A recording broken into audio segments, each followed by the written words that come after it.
That was so unprovoked. Thank you very much.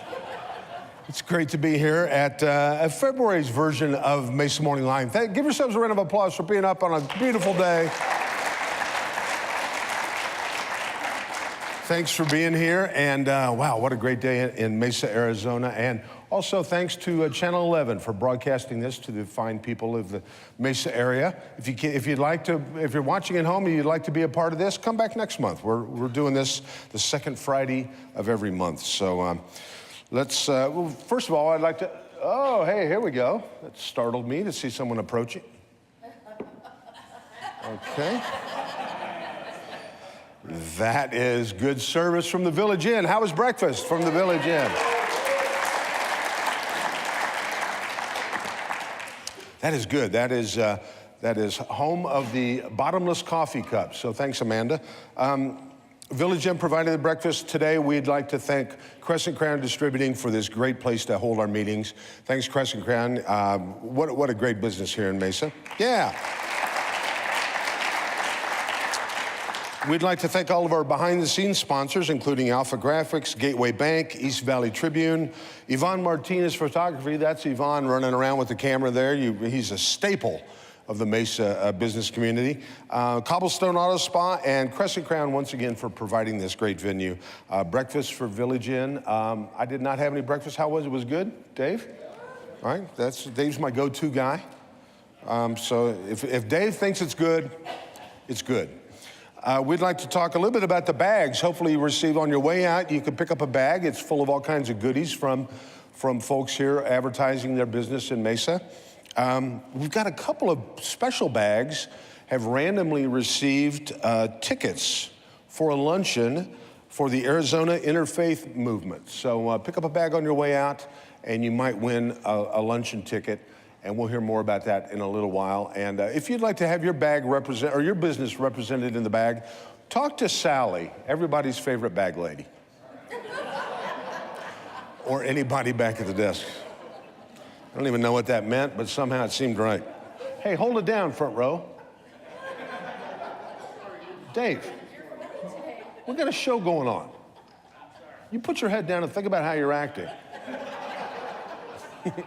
Remember when you could do that in school? Hey, I haven't mentioned it yet, but please, now would be a great time to silence your cell phone. This is as a courtesy to those around you and the speakers up on stage. If your phone does go off and cause anybody else to hear it, we'll consider that a $20 donation to the food bank. So if you'd like to support the food bank, leave your phone on and everybody can call you. Otherwise, turn it off now. Hey, off script, real quick. Remember Sean Barry? Sean, today's his birthday, so at some time today, after you leave the meeting, go on Facebook or text him or whatever and wish Sean Barry a happy, he's only 42. I know, isn't that unbelievable? He was with the chamber for 40 years. And if you worked with Sean, you know, it seemed like 40 years. But Sally's got that. But no, it's Sean's birthday today, and we miss him. And he and his wife Jessica and their family are doing great out in Massachusetts. But I'll tell you one thing they're not doing: they're not riding around with their windows open. So anyway, give Sean a holler later. Okay, hey, let's roll into our first guest. This will be a lot of fun. They've been here before, and wow, talk about great business leaders here in Mesa. Please welcome today our sponsor guest. Joining us from Sunland Home Care, please welcome the father and son duo of Craig Ahlstrom Sr. and Craig Ahlstrom Jr. Come on out, guys.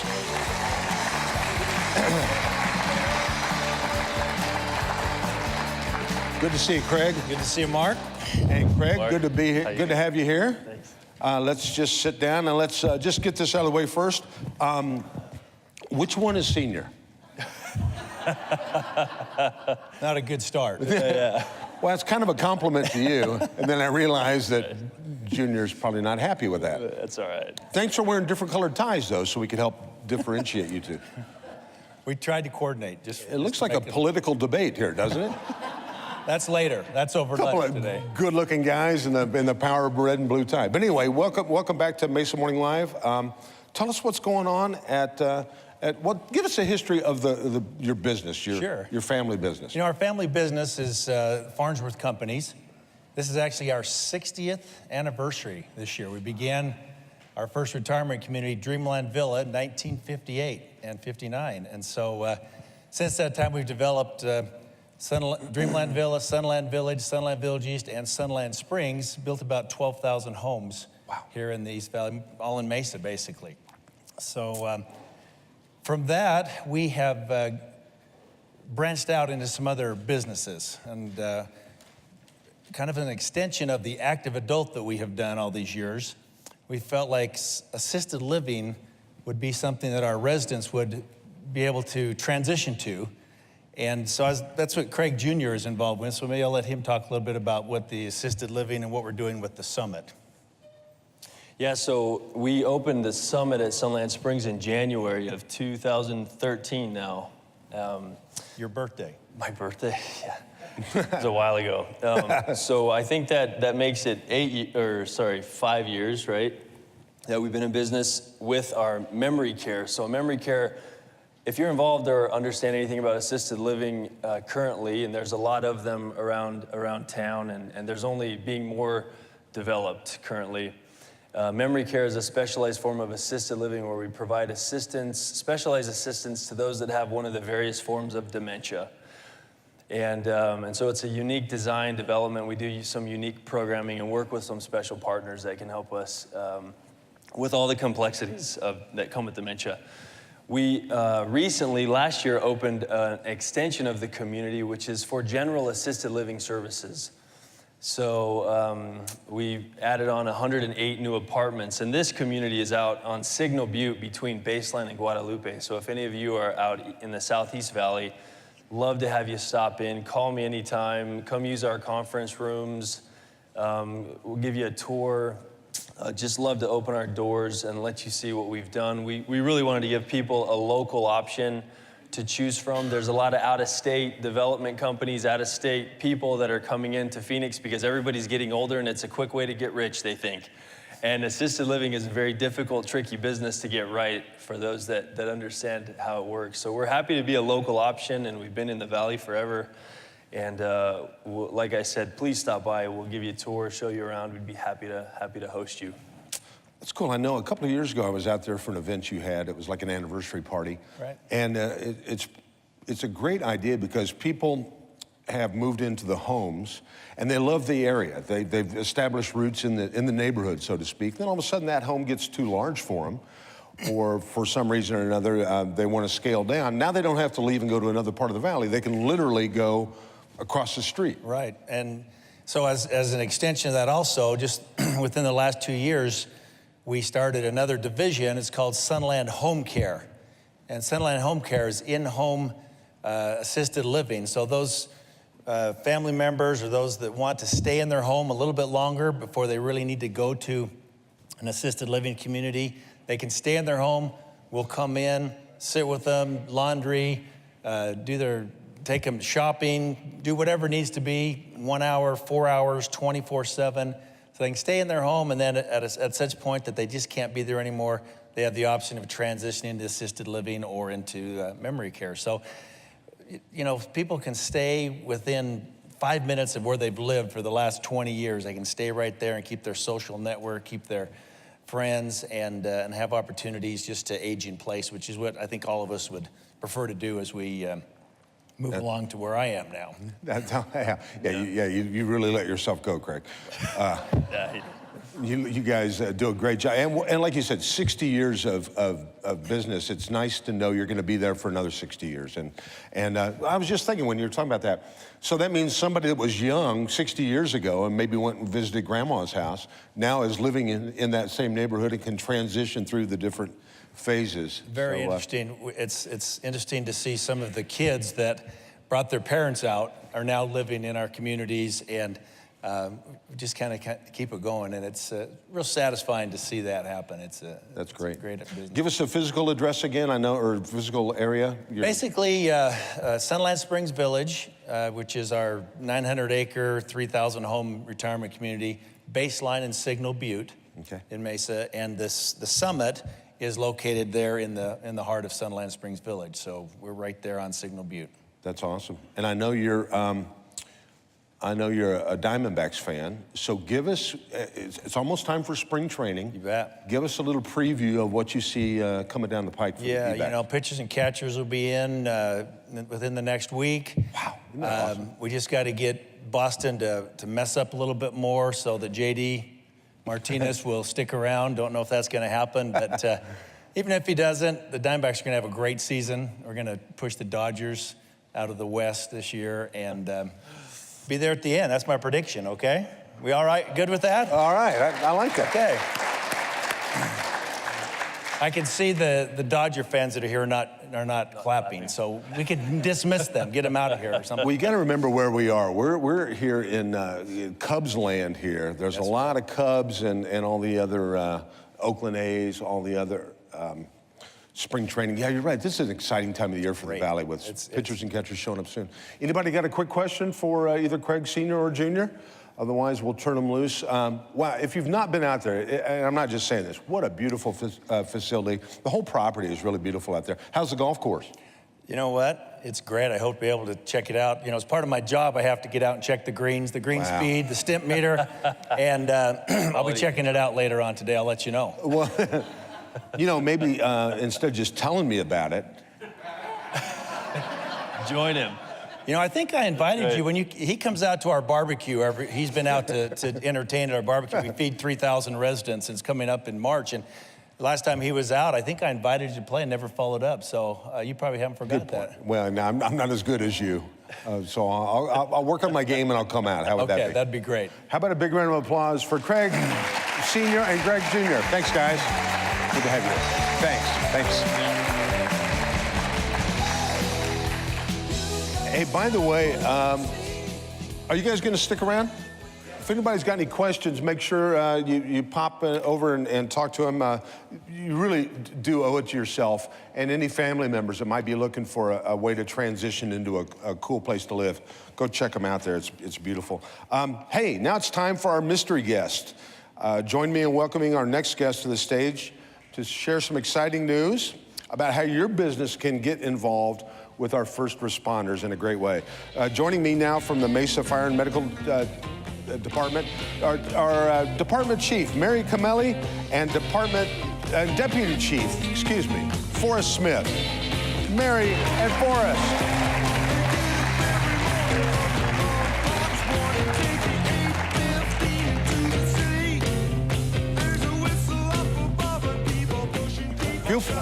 Feel free to dance as you come out here, Mary. You don't want that. Now, Forrest, you're not allowed to dance. So thank you. You danced last time you were here. It's good to see you. And Mary, have you been here before? I have. Oh, well, I wasn't here. No, Mayor Giles was taking your place. And who was that? He did a phenomenal job, too, by the way. Mayor Giles. Okay, note to self. No, he'll be out here in a little while.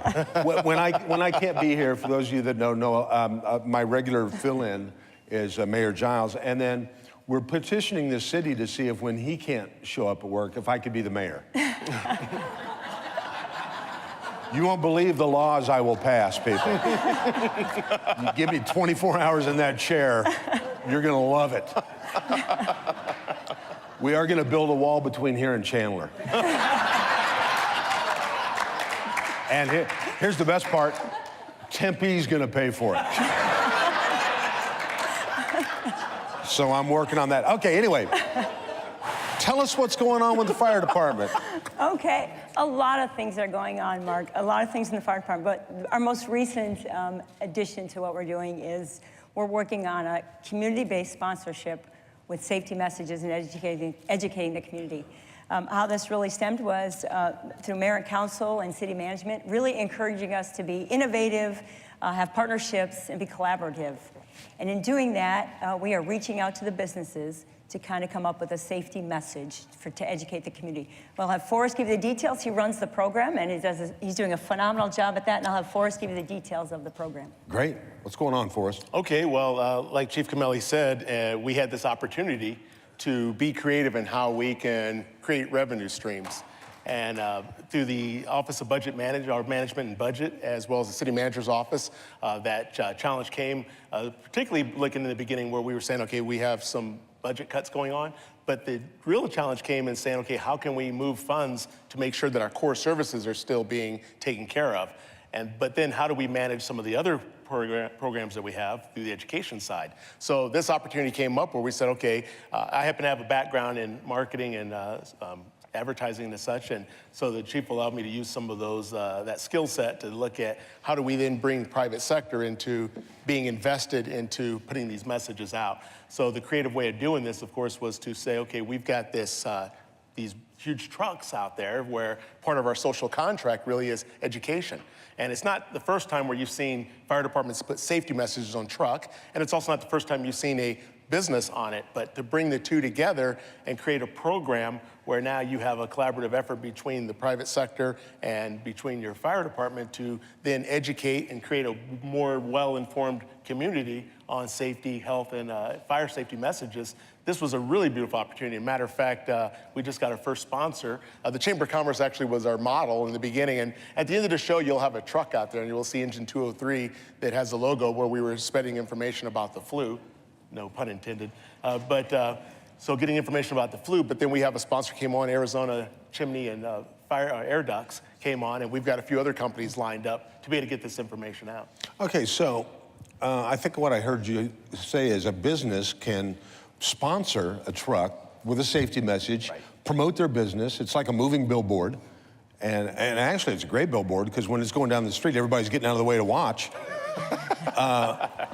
Wow, that's kind of cool. So what kind of businesses are interested in, are there certain businesses that maybe wouldn't be a good fit for that? I'm thinking. Right, for the most part, if a business cannot advertise or market itself to audiences under 16, that's a pretty good check for us right there. Right. But for the most part, the businesses that have been reaching out have some stake in education and in messaging. Our current sponsor, they are already out educating people about having your chimneys cleaned, things that you do to protect yourself when it comes to your air ducts for your dryers. A lot of people aren't aware that your dryer vents tend to get clogged up, and that's a large cause of house fires. So between two areas of where we're already putting that messaging out anyway, I tell you, back in 2013 in the East Valley, we had 6 fires alone that had to do with fireplaces or chimneys that meant the loss of homes, complete loss of homes. Wow. So, excuse me. So this was an opportunity where you have a business that's already putting that messaging that we're doing anyway. And now that we're connecting them together. So there are a great number of businesses that have talked to us that may have some stake. And even if they don't, they're even able to give us, help us put messaging out about smoke detectors, CPR. So any business can be involved and have that stake in putting some sort of message out there. They can help empower our community. Oh, very cool. I like that. Any money collected in this whole program goes back to the community in our education, in prevention programs and things like that we go out in the community and educate on, such as when we do heart attack prevention awareness and stroke prevention awareness, fall prevention, all these kind of education programs that we go out there and do with CPR. It's also benefit the community and how to prevent these things from happening, and that's what's so critical. I mean, as much as we respond on emergencies, 60,000 times a year, our job also is being involved in the community is to prevent that as well. And so all this money collected goes right back into those programs. That's awesome. And the Chamber's logo was the first one. Right. So did you put it on the best truck, right? We put it on the busiest truck, and I would have to say the busiest truck, not only in the city, not only at East Valley, but it looks like the state. This probably unit, the Western Hemisphere. Probably the Western Hemisphere. So this is an extremely Yeah, it's busy. It's busy. right. Yeah. They're running a ton of calls, and so the idea, the notion of just saying, okay. We're just going to put this logo there is really that. There's a little bit more to it. We have these trading cards that we've created that has a safety message on it. We did trading cards back, 2000 with the Diamondbacks once upon a time? We did do trading cards. Excuse me. So there's trading cards. There's a social media component to it. We're shooting some video. So it's not just about having it on the truck, but it's all part of a campaign where when it comes certain times of the year where we may be talking about a certain safety initiative, that's where we could bring that business in to help support that initiative. And it really involves you as members and involves the business community in reaching out and helping push that concept forward. forward. So we're all invested in that. We all, of course, want to have a safe community, and so it gives us all that chance to do this while saving taxpayer dollars, because that's the thing, too. It allows the private sector to be involved where we can redirect some of those funds to some of our core services in the That's awesome. department. Well, that always gets everybody's attention. How's the program been received up to now? Is people excited about it? I think they're excited about it. There was mixed messages at first. People were giving us checks with, like, for money, thinking we were in dire need of, you know, needing money right now. They were doing that. And that wasn't the intention. The intention was really to give the businesses an opportunity to really partner with us in getting safety messages out there. And other people, I think it's overall been positive. There was some concern out there from some people. Why are we doing advertisements on trucks? And it's not advertisements on trucks. It's just what Forrest explained. It's safety messages out there partnering with businesses. And I think there's a difference in that when we do that. We have a mission when we do it, and there's a safety message behind it. That's awesome. Anybody got a question or a comment? Or has anybody seen the truck with the chamber logo on it? Oh, yeah, there we go. Jennifer's seen it? Yeah, that's awesome. Parting words, anything you'd like to express about the first responders that you got? I mean, what you do, everybody just calls it a fire truck, but it's so much more than that. Absolutely, absolutely. It's like one-stop shopping. When the fire department gets on the scene, we do medical. Medical is most of our business, but also when we do structure fires, hazmat calls, technical rescue, it's really one-stop shopping. And we want to make sure, our goal is to respond as quickly as we can in the city of Mesa to emergency. It's not same-day service, it's emergency response. We want to make sure we get there as soon as possible, and that's our ultimate goal, is to get there for you. Something just to really quick, we've just started a Citizens Academy, our first ever. Forrest was instrumental in working with that, and we worked with the chamber. You guys. and really all the help from the chamber, but the reason we did this is so you can come in and see what our business is from the inside. Because when you get to talk to our firefighters, go to the stations, we're gonna have you do a ride along, just see what we do on a regular basis. We thought that message would really help you to understand our business even more. And so it's opened up. The first class is full. I think Sally has a waiting list for class number 2. But we are really, really excited about it. We're excited about the folks that are in it now, and we look forward to future Citizens Academies as we move forward. That sounds awesome. Now, so how long is that when they come in? What do they get to, is it like an all-day afternoon? Yeah, it's an afternoon. It was like last night, so it goes from 6 to 9, and it's 9 weeks. Every Wednesday, 9 Wednesdays in a row for a 9-week academy. Yeah. I don't think I could do the whole thing, but can I just want to slide down the pole one time. Okay. We'll have Mark come on day 9. All right, you're in on day 9. That's right. Got to have a goal. All right, well, hey, thanks, guys. Mary, thanks for coming. Forrest, good to see you, as always. And how about a big round of applause? Mary Camelli, Forrest Smith. Thanks, guys. Thanks, Mark. Thanks.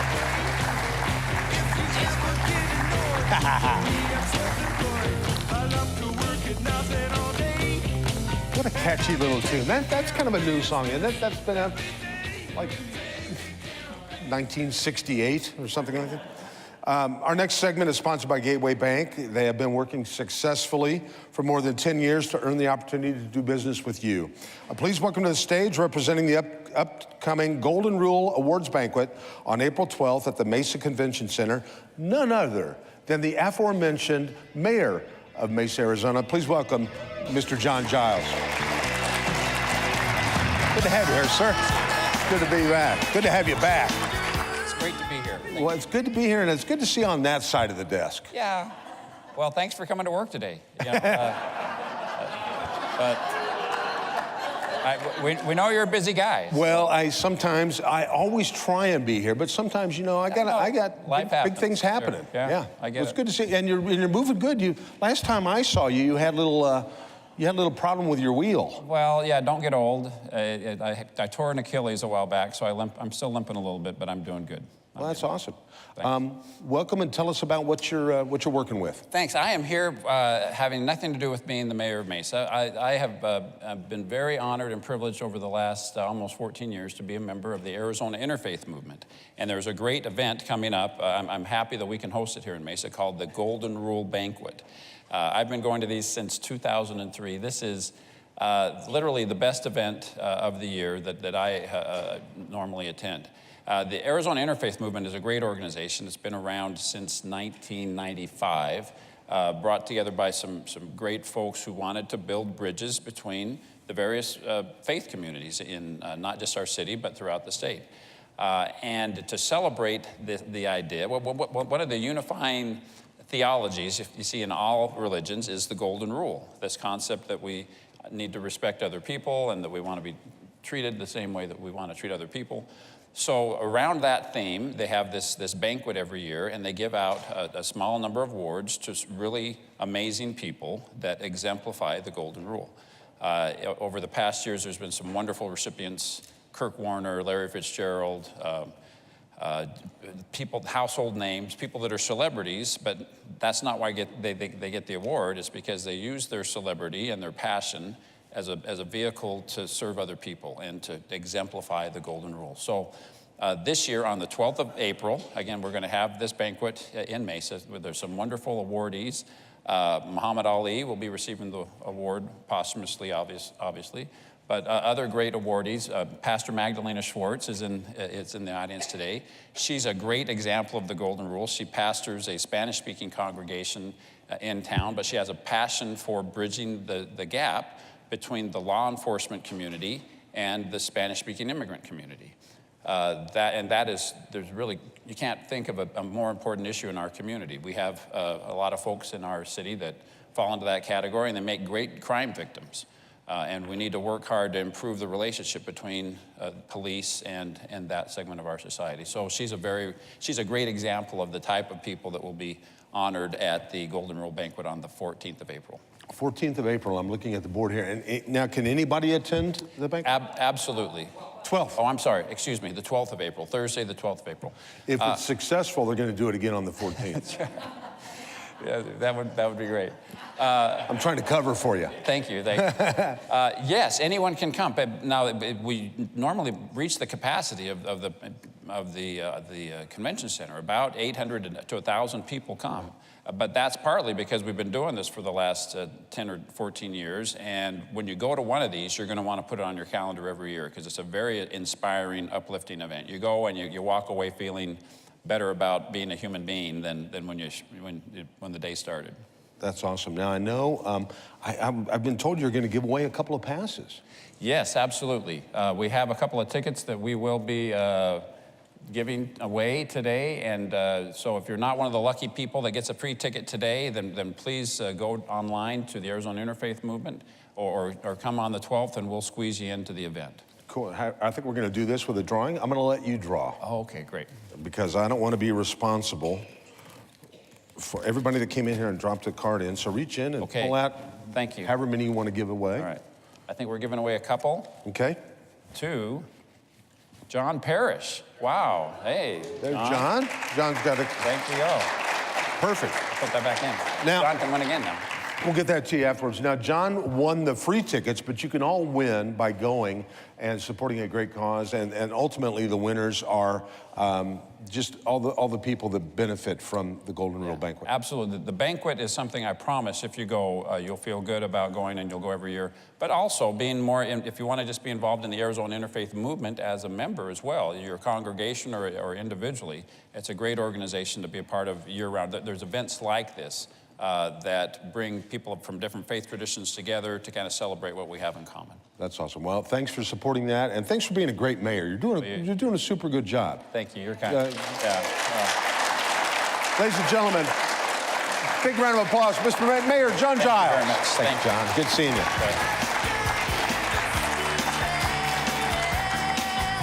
All right, hey, folks. In case you've forgotten, next Wednesday is Valentine's Day. So it's time for our top 10 list. Valentine's Day is a very important holiday. Did you know that $18.2 billion was spent on Valentine's Day last year alone? Well, we want your money to work smarter, not just harder. So we thought we would recommend top 10 Valentine's Day card options for you to give your sweetheart this coming Valentine's Day. So if you look at the screen, you'll see the top 10 cards. These are actual cards. Number 10. It's pretty cool. We've been together for however long we've been together. That's for the guy that's kind of forgotten how many years it's been. Number 9 card. Nuts about you.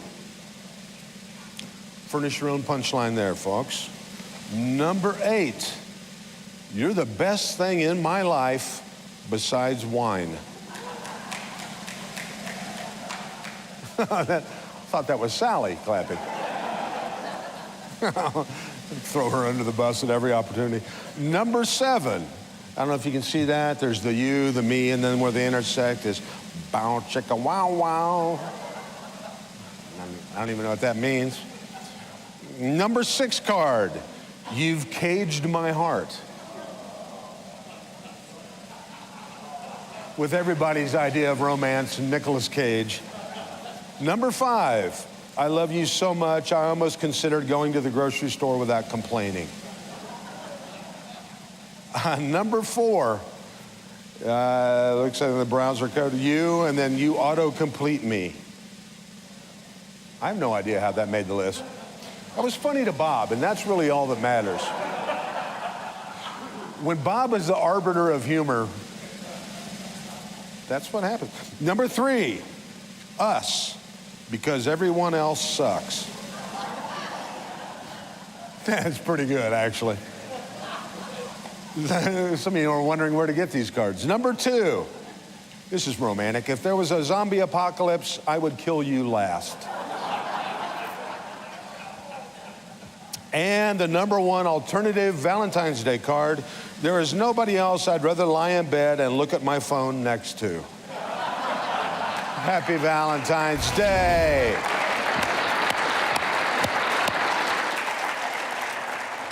Well, you know, we kind of hit a lull there in the middle, Bob, but you pulled it out with the last couple. Nicely done. That's it.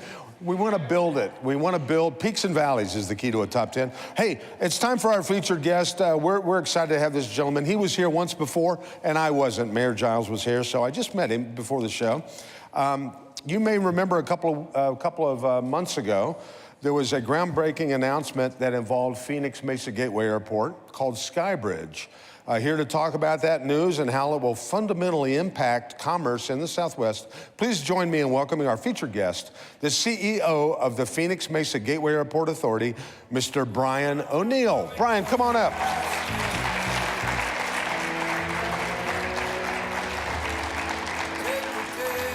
Welcome, sir. Good to have you here. Sir, good to be here. Thanks for coming back, and tell us what's going on at the Phoenix Mesa Gateway Airport. That's a bustling place. It is. We got a lot going on.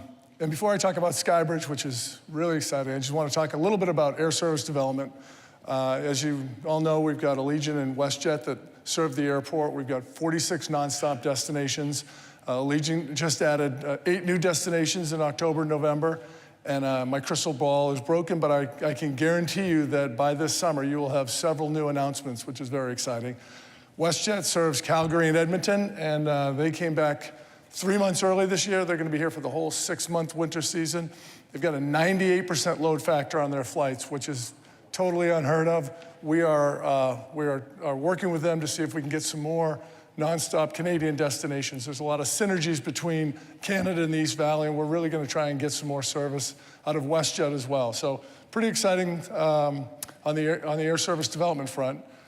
But as you mentioned earlier, one of the real exciting programs, most airports our size are exciting, growing little regional airports.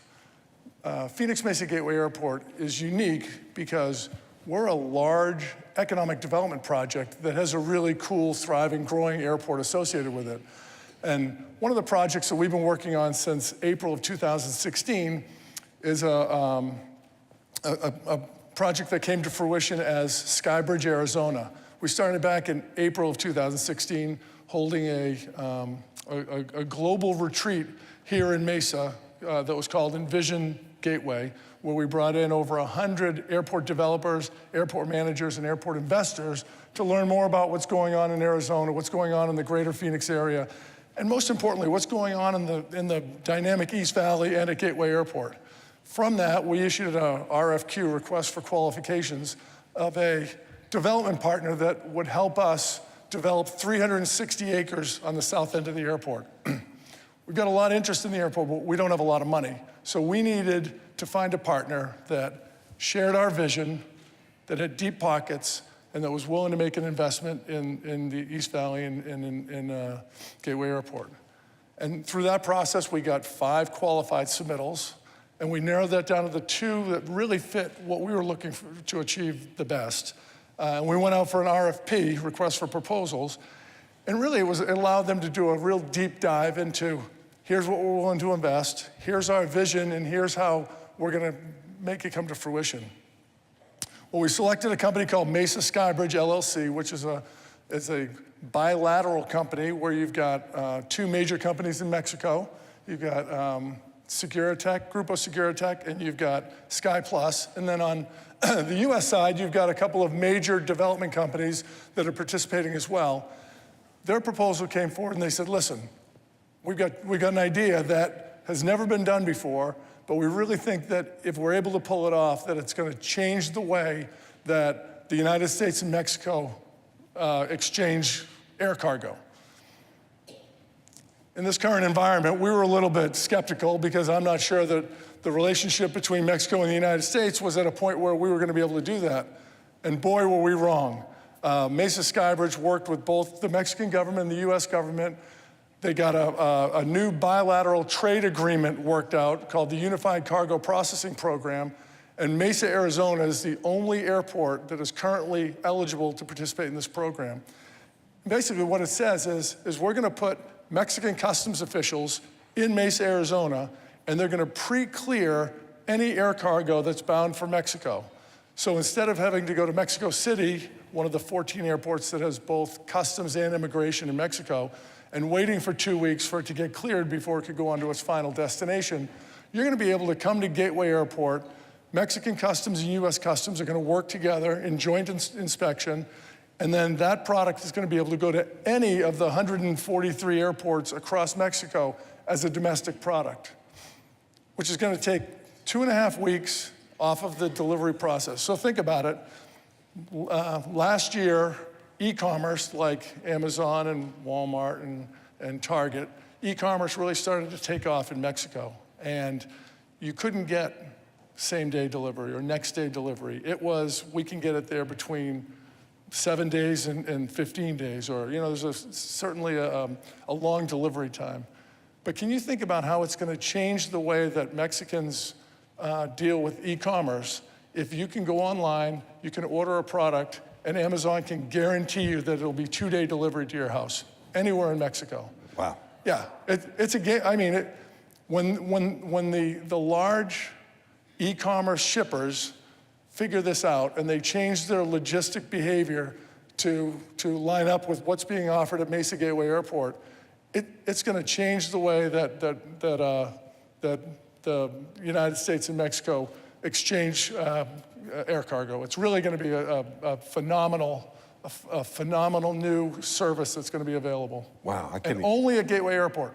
I can't even imagine what that's going to do. The economic impact of this is going to be phenomenal. It is. So that's the Unified Cargo Processing Program. The other exciting thing about Skybridge, Arizona, is that they're going to take 360 acres down on the south end of the airport.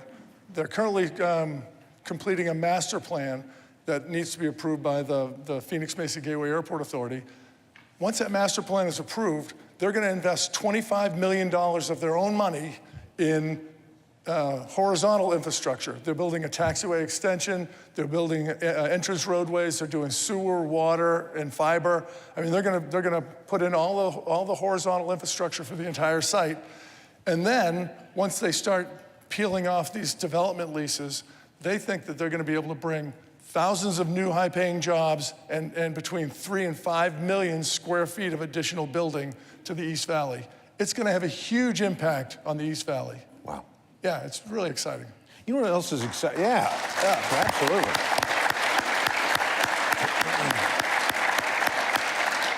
Plus, you know what? Just the name Skybridge just sounds cool. It sounds like an action movie. Well, we're gonna have Skybridge. We're gonna have Nicolas Cage in I was thinking The Rock. And, you know, there should be like Rock might be overplayed. It should be like a buddy thing, like The Rock and like me. They did that. It was called Twins.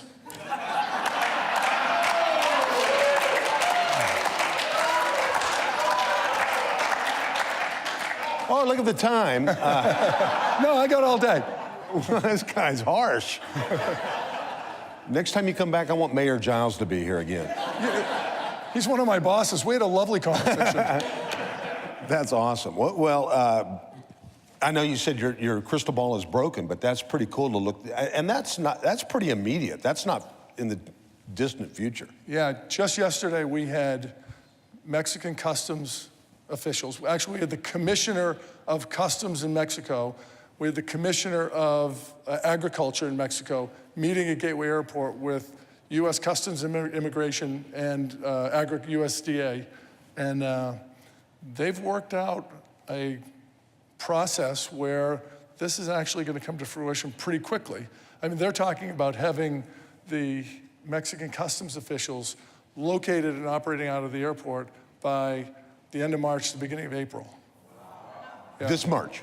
This March, yeah, Wow. like in a month and a half. Like 6 weeks. And the nice thing is they're going to lease temporary space at the airport, which is great for us, until they can complete the master plan and start building their own facilities. So, I mean, it's really a win-win for everyone.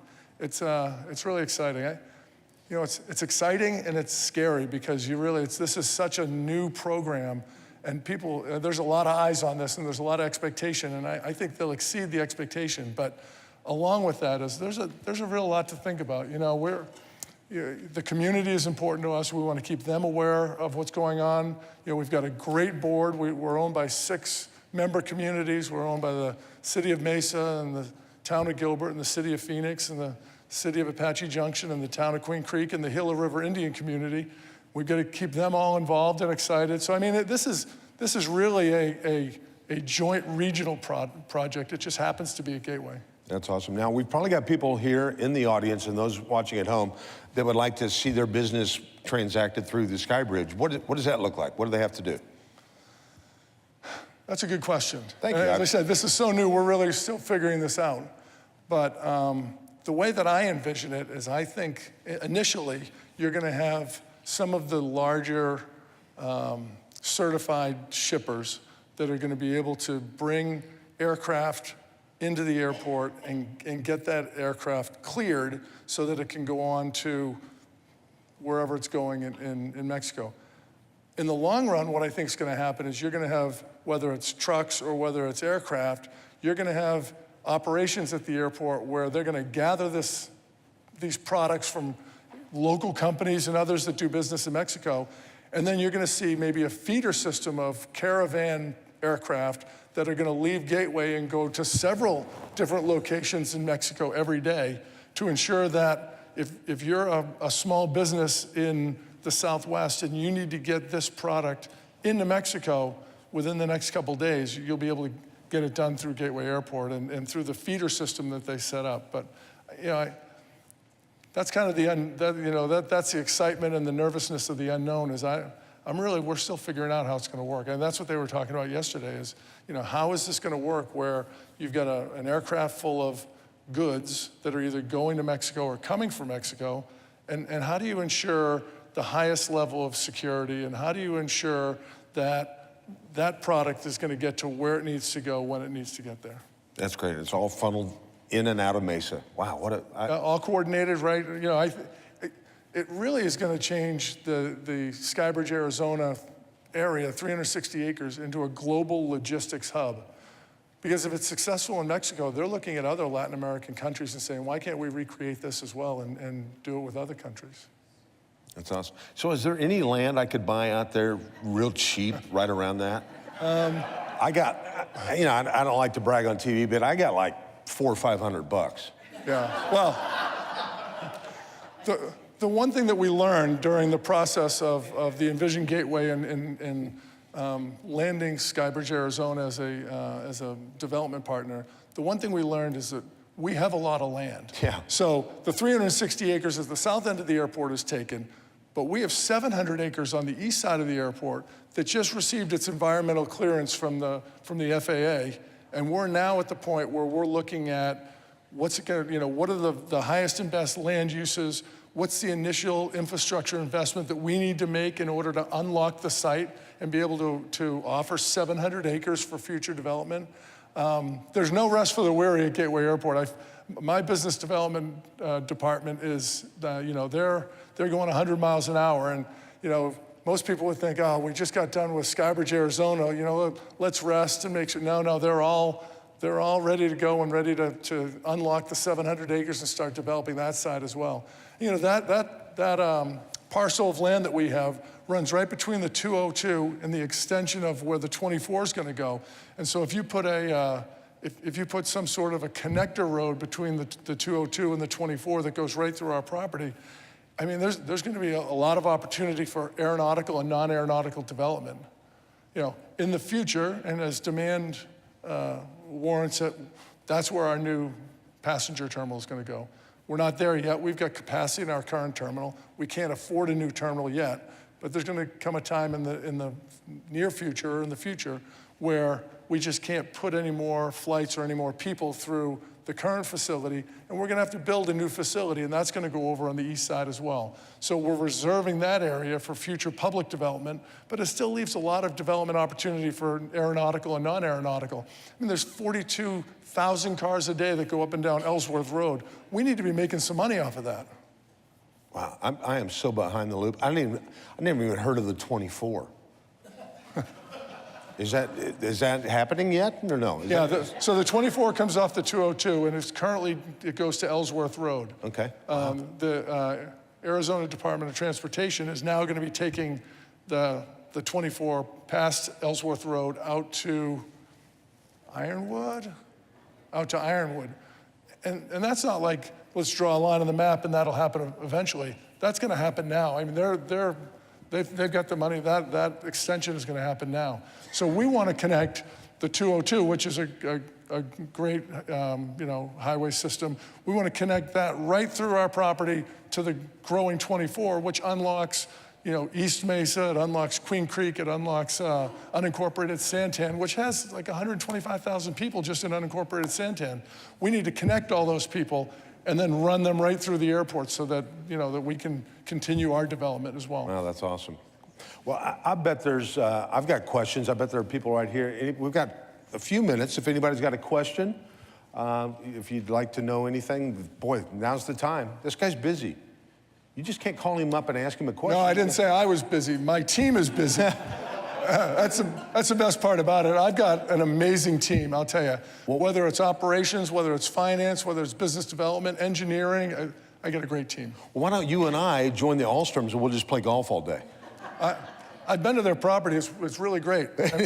And I would like to play some golf all day. Shameless plug. I love that. Anybody have any questions? I mean, that's a lot to digest. You're throwing a lot of pretty cool stuff, but the whole Skybridge concept is phenomenal. Yeah, and as I said, when they first proposed it, I thought, wouldn't it be great if this happens? And it's happening. I mean, they are committed. They're working. I know that Mayor Giles has been working closely with them because it's going to be housed in the city of Mesa. But they're working at the state level. They're working with the governor. They're working with the ACA. They're working with Chris Camacho at GPEC. I mean, they're very well aware of who they need to talk to and who they need to build partnerships with to make this thing successful. Awesome. I think you've got something to give away. Giveaways always go over really well. You know what? Many people say that the best part of my presentation is when I give free stuff away. So, all right, I've got a question. I'm gonna, instead of digging from the box, I'm gonna ask a question. And raise your hand, I'll pick you. And I've got 2 pair of round-trip tickets on Allegiant, anywhere they fly. They fly to 44 nonstop destinations out of Gateway. We anticipate that number to grow, so if you hold on to them for a little while, maybe you'll have even more options. I mentioned the Phoenix Mesa Gateway Airport Authority and the 6-member communities. Someone raised their hand. Can anyone tell me who the chairman of the airport authority is this year? You look suspect. You're sitting out front. Oh, we got a microphone. All right, I'll pick you. The mayor of Gilbert, Jen Daniels. You're absolutely correct. So this year, we are fortunate. So you win a pair of round-trip tickets on Allegiant, which is great. And just see me afterwards, and I'll give you the vouchers. Mayor Jen Daniels from Gilbert is the chairman this year. And, imagine her life. So she's a a mother and the mayor of Gilbert, and there's a lot going on in Gilbert if you've ever been to Gilbert lately. And then she's the chairman of the airport authority, and there's a lot going on at the airport. So I don't know how she does it, but Jen Daniels is the chairman this year. Mayor Giles was the chairman last year and did a great job. So you won a pair of round-trip tickets. I don't. That's her sister. I don't know if that's. No, I'm totally still kidding. counts. I'm totally kidding. It still counts. How did you know that? That's very impressive. But see, now you can fly away because of all your vast knowledge. So see, you can see him after the show, and he'll make sure you get the tickets. All right, so the second question, we always don't want to forget our history as we grow into the future. By a show of hands, can anyone tell me, before it was converted to Phoenix Mesa Gateway Airport and before it was converted to any of the various other names, can anyone, by a show of hands, tell me what the name of the military installation was before it was changed? Oh, who yelled that out? George, you always do that. I said, raise your hand and be called on. No, you just yelled it out like you always do. Now I'm gonna have to come up with another question. George's not legally able to leave the state anyway. So I don't know if I should have shared that, but it's... So this question is for everyone but George.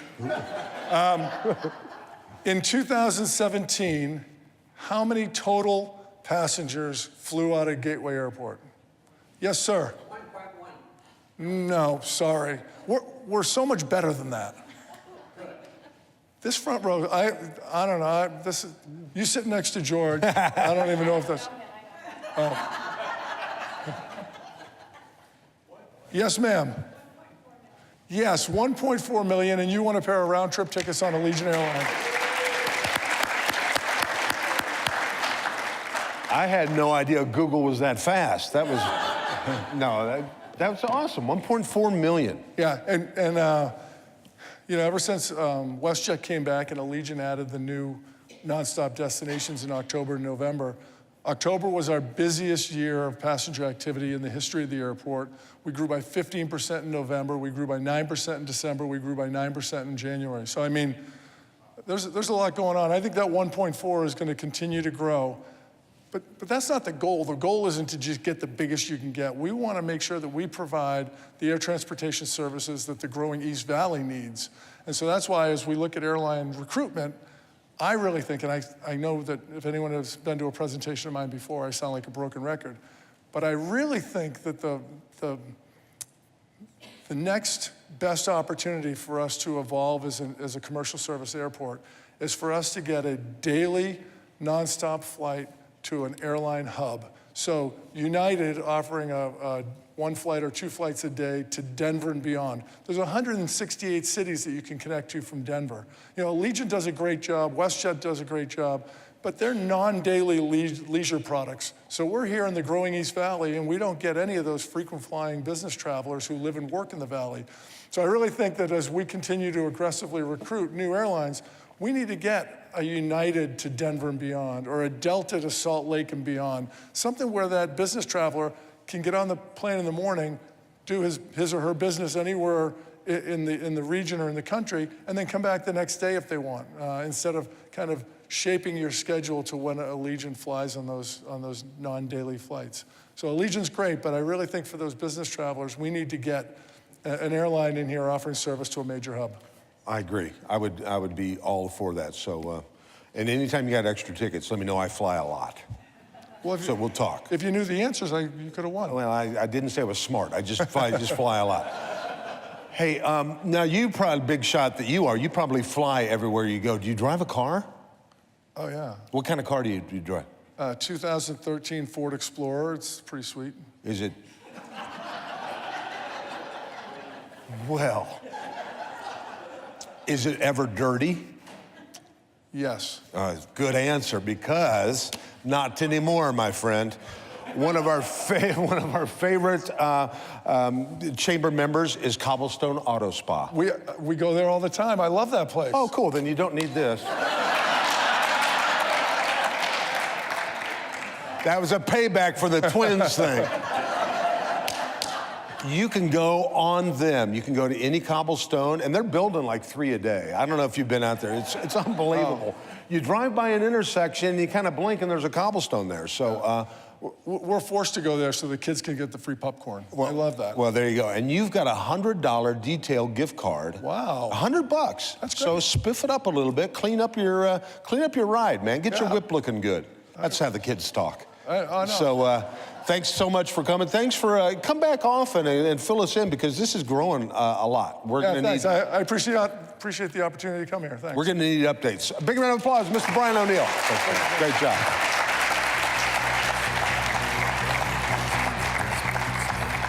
Hey, folks, you guys were a great crowd. What a great way to spend your Friday morning here at Mesa Morning Live. Don't forget to come back next month. Thanks again to all of our sponsors. Pick up a bag on your way out. If you want to be part of that, talk to Sally or anybody back at the registration desk. Do us all a favor. Go out. First of all, happy Valentine's Day for you and your loved ones. And go out and make it a great day, and we'll see you next month at Mesa Morning Live.